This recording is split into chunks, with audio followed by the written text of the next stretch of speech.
Hola, bienvenido. Soy Hugo Ortiz Gómez, del doctorado en Derechos Humanos y Litigación Oral de la Universidad IEXPRO. El presente video es para la materia de Coloquio de Casos de Defensa 2.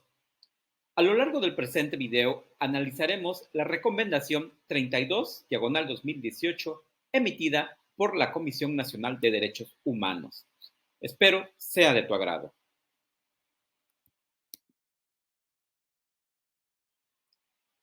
En México, los derechos humanos se encuentran garantizados en la Constitución. El artículo 102, apartado B, de nuestra Carta Magna, establece y da una idea certera de los derechos humanos, lo cual lo hace garante a través de la Comisión Nacional de Derechos Humanos, quien es el ombudsman encargado de vigilar dentro del territorio nacional que no existan violaciones a las mismas dentro de los procesos penales, administrativos y donde tenga parte alguna autoridad. Los hechos que el día de hoy analizamos se iniciaron en el estado de Veracruz en fechas diversas, pero el día 23 de diciembre del año 2015, la Comisión Nacional de Derechos Humanos, a través de un acuerdo de atracción, atrajo el caso en el cual en el estado de Veracruz en diversos días habían sido violentados los derechos de grupos, no solo de una persona, estamos hablando de grupos sociales. Por tal razón es que la comisión decide entrar a investigar y en sus facultades de atracción le dice a la Comisión Estatal del Estado de Veracruz que le transfiera la documentación y todo lo que existía de esas violaciones cometidas en el Estado contra periodistas, contra pensionados. Por esa razón es que se da pauta o es como da inicio la recomendación 32/018 por violaciones, en este caso, violaciones grupales en contra de diversos grupos. La recomendación manifiesta que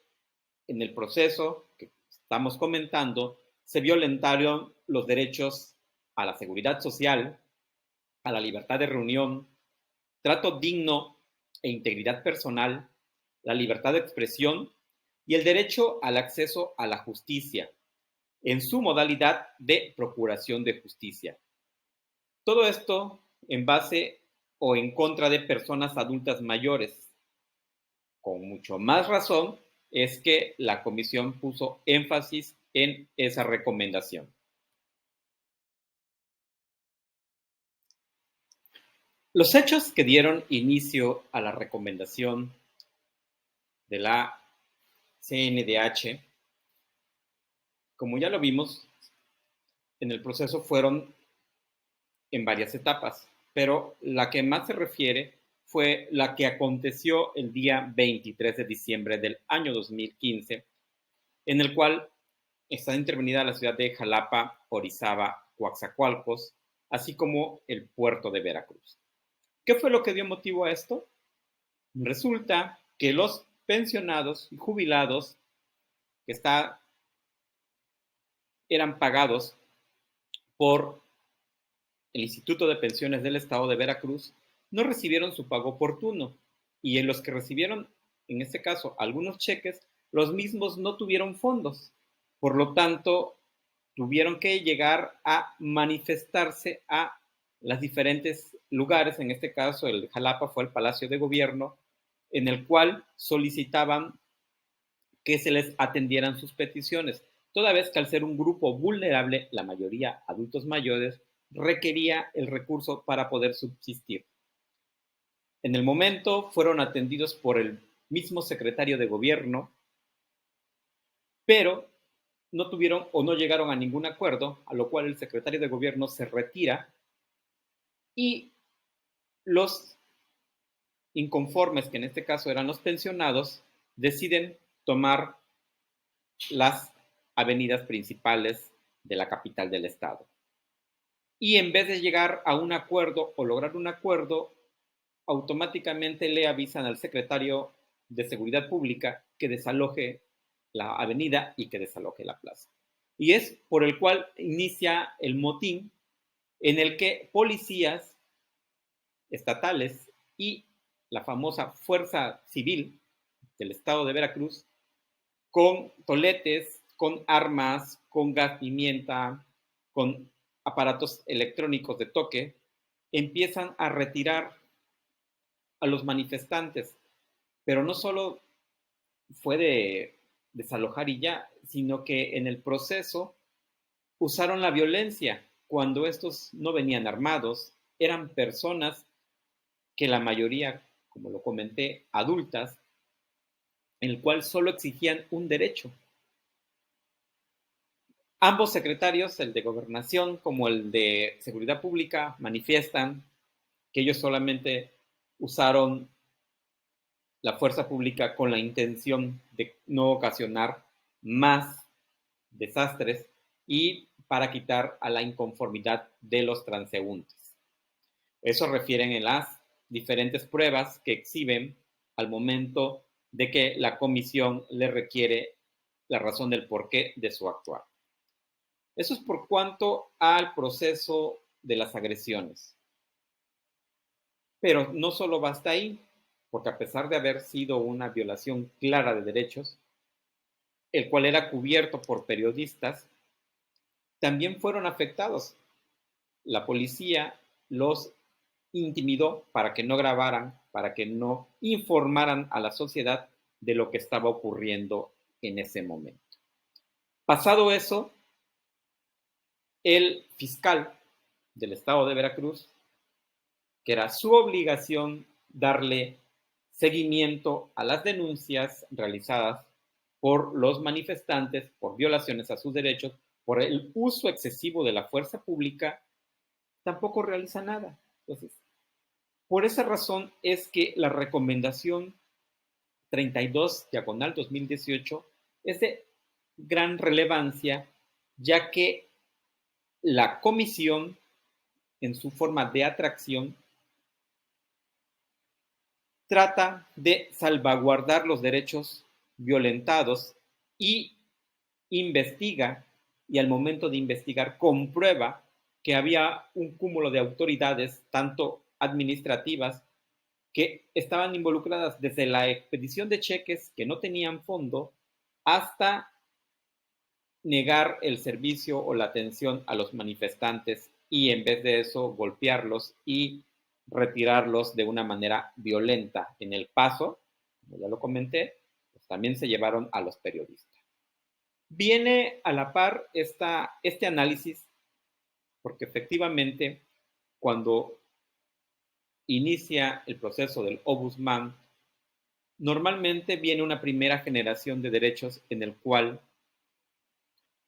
solamente se garantizaba la afectación del individuo como persona.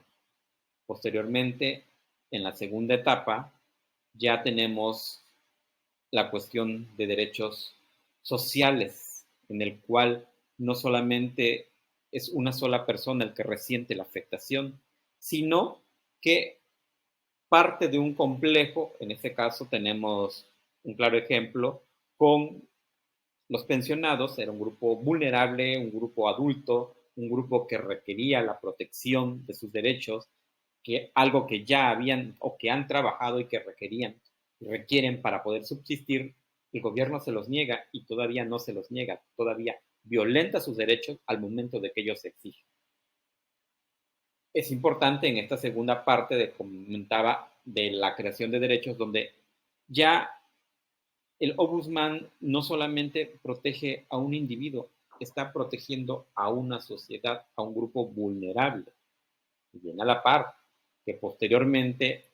estamos ahorita en la tercera etapa, donde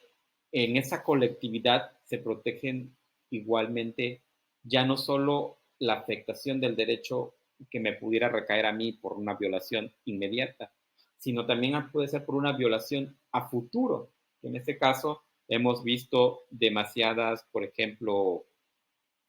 recomendaciones en seguridad ambiental, por el caso de, por ejemplo, la Ciudad de México, donde existe demasiada contaminación y la Comisión Nacional de Derechos Humanos también ha emitido esas recomendaciones en el cual ya le dice a una autoridad, en este caso administrativa, como es la Semarnat, que regule el proceso para emitir sus permisos, toda vez que esa afectación está afectando el derecho a la vida plena, a la convivencia, a un ambiente sano. Entonces, nuestro proceso en cuanto a creación de derechos cada día ha ido de la par o de la mano con los tratados en que México ha sido parte importante y que gracias a las modificaciones a nuestra Constitución, pues cada día vemos más equiparado estos derechos con las garantías, con todos los pactos internacionales en el cual el Estado mexicano ha sido parte primordial y en el que, gracias a eso, día a día hemos tratado o hemos buscado la manera de que todo mundo conozca sus derechos y que los haga valer. Los haga valer, en este caso, ante la autoridad no contenciosa, no administrativa, como es la Comisión Nacional de Derechos Humanos, que permite, sin que tenga alguien especialización en ir a solicitarlo, y al mismo tiempo o a la par puede realizar su proceso en la vía jurisdiccional competente. Esto es muy importante, ya que si tomamos en cuenta que si el asunto lo llevásemos a la Comisión Interamericana, tendríamos primero que agotar todas las instancias correspondientes. En el caso de la Comisión Nacional de Derechos Humanos, su reglamentación permite yo hacer mi queja, pero al mismo tiempo yo puedo realizar mi proceso en la vía correspondiente. Eso sí, siempre y cuando mi proceso o mi queja no sea contra autoridades del Poder Judicial, ya que ahí tendríamos que acudir a los tribunales correspondientes por la violación en algún proceso. Esa es la parte importante y es lo que podemos ver aquí en este tipo de procesos. ¿Qué podemos, como un tema final, tener como conclusión de esta recomendación? En primera, podemos ver el avance que ha tenido la Comisión Nacional de Derechos Humanos al poder en su momento ya atraer asuntos de gran relevancia y poder emitir recomendaciones, siempre y cuando sean asuntos donde estén involucradas autoridades federales, que en este caso no había una autoridad federal, pero aún así la atrajo por su tipo de acto o evento que fue demasiado público. La otra, su proceso de investigación nos demuestra que la comisión está realizando su trabajo, que ha buscado la manera de conocer la verdad, que a pesar de que las autoridades a veces son renuentes en entregar sus informes, la comisión los ha no obligado, los ha llevado para que puedan ellos también emitir su opinión. Y sí, la parte que nunca nos ha gustado es que las recomendaciones pues, no son obligatorias. Entonces, sí, a lo mejor en un proceso donde se le da vista, en este caso, al superior, al órgano fiscal, a la Contraloría, pero seamos honestos, lo maneja el mismo Estado. Entonces, a mi punto de vista, si no es obligatorio y no hay una autoridad y la autoridad que me va a sancionar pertenece al Estado, entonces, pues queda en duda si en realidad se pueda cumplir esa violación o esos requerimientos o esas instrucciones que manda la comisión. Tal vez tendríamos que ir a otra instancia. Tal vez tengamos que recurrir a la Corte Interamericana. Tal vez por eso recurrimos, porque a lo mejor nos queda esta parte de poder modificar. Ya se ha hecho mucho, necesitamos más, necesitamos cambiar, necesitamos defender nuestros derechos humanos, necesitamos que todo mundo conozca y que pueda hacer valer sus derechos. Muchas gracias.